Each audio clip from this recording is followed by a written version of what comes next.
Hey, what is up guys? This is Nishi from MST.TV here, back with another Market Watch episode. Today we are covering a few cards currently trending for this format, as well as some cards that are expected to see play over the next several months. The game is extremely diverse right now, so there's a lot of different tech cards that people can choose to use for various engines or just general tech choices. Of course, we also have some pretty interesting archetypes coming out over the next couple of sets, and there's certainly some interesting cards to talk about that will see play in those themes as well. Let's get started.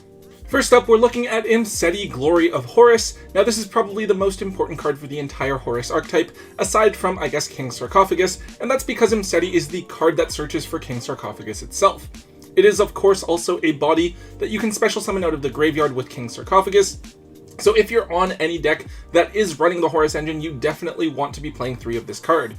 Now that being said, when Age of Overlord first came out, whether or not the Horus archetype would be able to actually see competitive play was kind of questionable. It wasn't extremely clear which deck would be able to use it well. Now that the set is out though, there's actually a ton of different decks that are able to use the Horus engine effectively.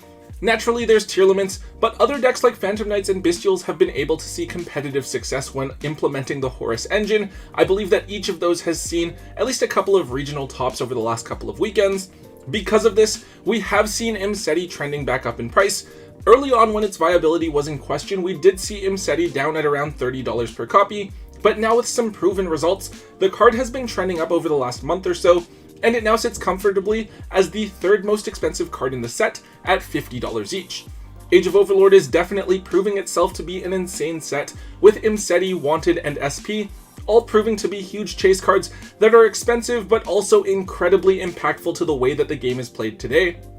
With some of the other decks possibly being phased out of the game within the next couple of ban lists, definitely expect the Horus engine to continue to be a top performer. So if you do see yourself needing to use these cards within the next year or so, you may want to pick them up relatively soon, just in case they do continue their upward trend. Next up, we have the Crimson Dragon. So this card was one of the more hyped up cards to come out of Duelist Nexus. I remember everyone hyping up this card with King Calamity, and a ton of players saying that this card would just break Manadium and allow them to take over the entire format. Well, that actually didn't end up happening. Manadium is still a really strong top tier deck, but I don't think I've actually seen any of the successful builds using the Crimson Dragon and King Calamity package. But now in Valiant Smashers, we are getting a new archetype known as the Centurion, and they're certainly capable of doing that same Calamity lock.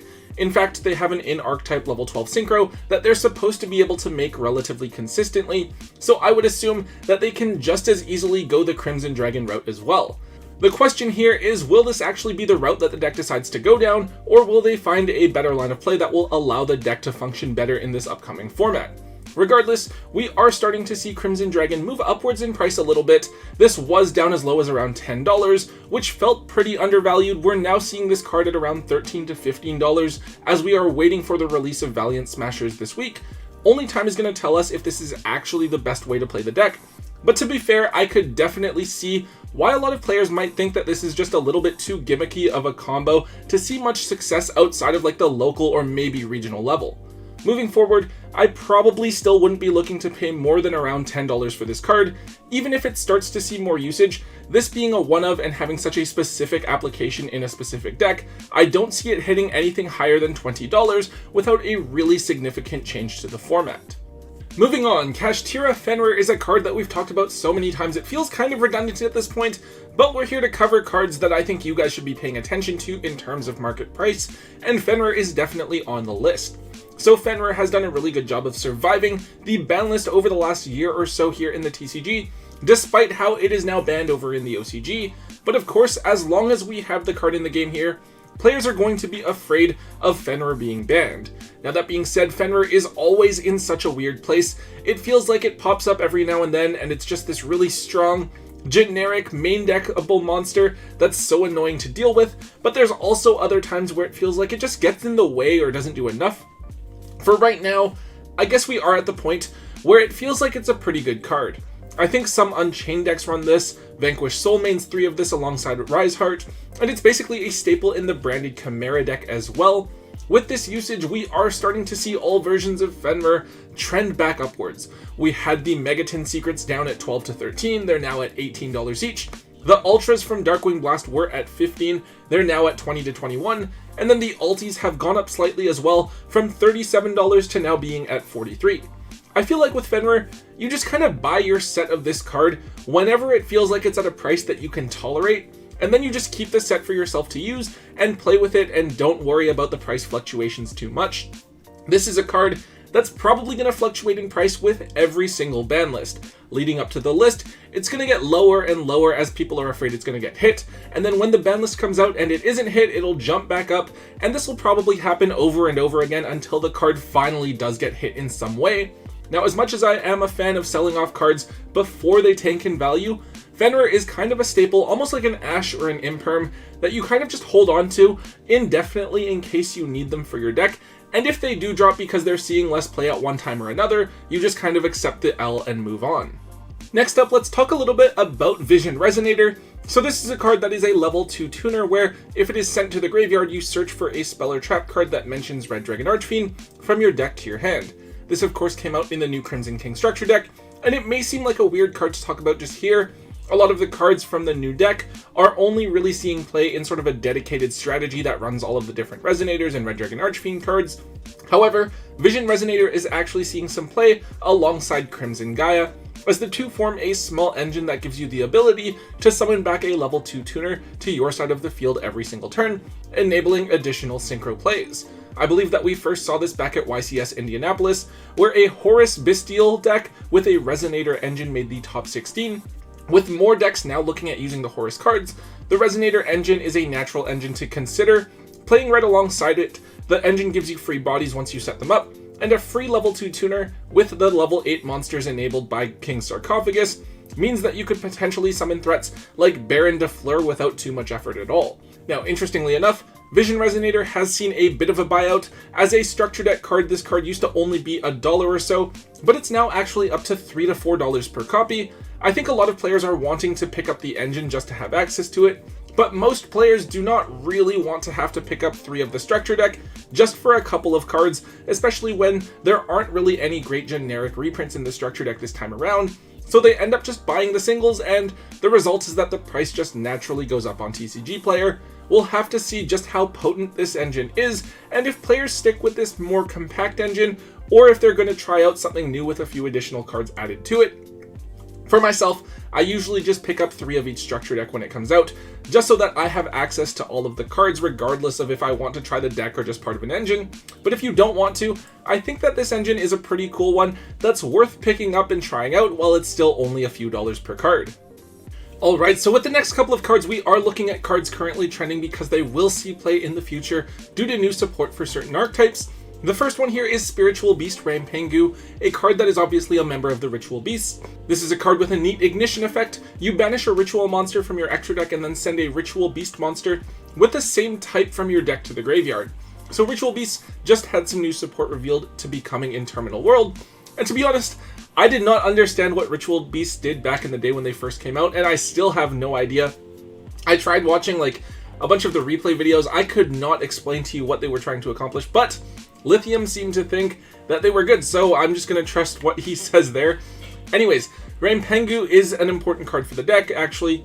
All of the main deck ones are, since a lot of them say that you can only special summon each one once per turn. So you need to have access to all of them in order to do some of your comboing. However, Pangu is really the only big notable price jump we've seen for the main deck monsters. The other Tamers and Beasts mostly came out in Secret Forces. They were kind of thrown to the side because of Necros. No one really cared too much about them. Pangu came out a little bit later. It was a common card in a core set, but it got a super rare upgrade in Astral Pack 8. And that's the version that has gone up, with the supers now being around $7 to $8 per copy. Now really, this card is just a one of, and I think that this could certainly get a reprint when we get our equivalent of Terminal World here in the TCG. At the same time, I doubt that very many people are going to be that excited to jump on the Ritual Beast deck. They just seem way too big brain for that many people to be on it when your payoff probably isn't that great.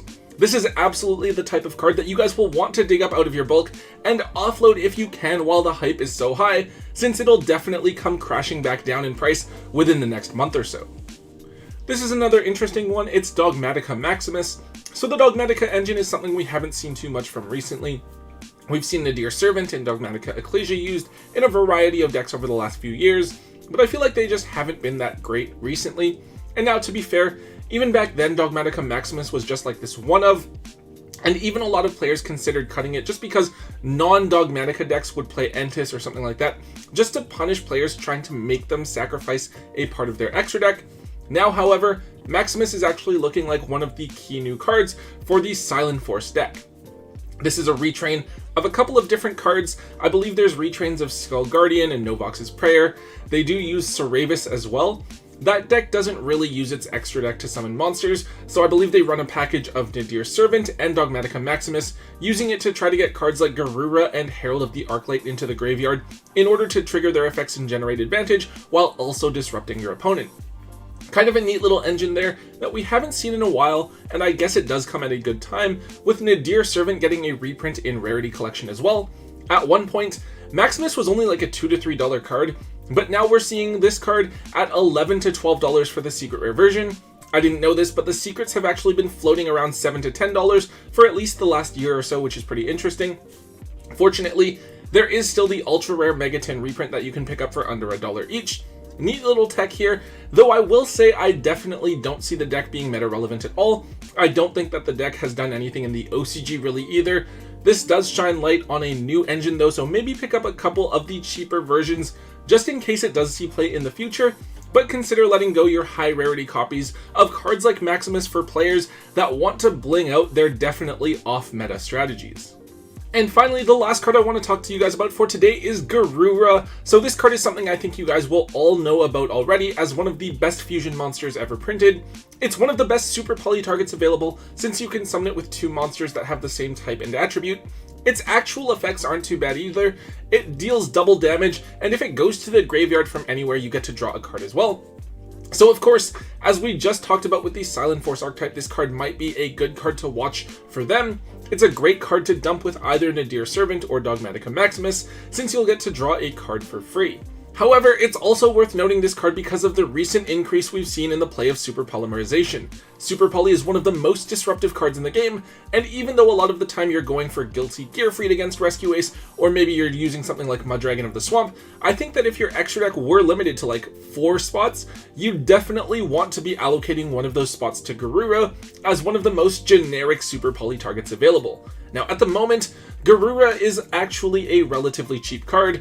Remember, we've seen the Ultras up at $20 to $30 when this card only had one printing, and when the tins first came out, the card was at like $5 or $6. The card was instantly bought out to the $10 mark, but for now, either copy of this card is down at $6 to $7.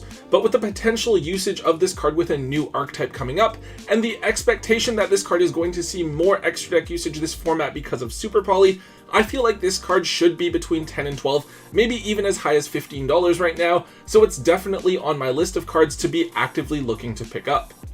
Alright guys, that is it for today's episode. We're definitely going to be seeing things moving a little bit slower over the next couple of months. We don't nearly have as many sets coming out, thankfully, and not too many big events left either.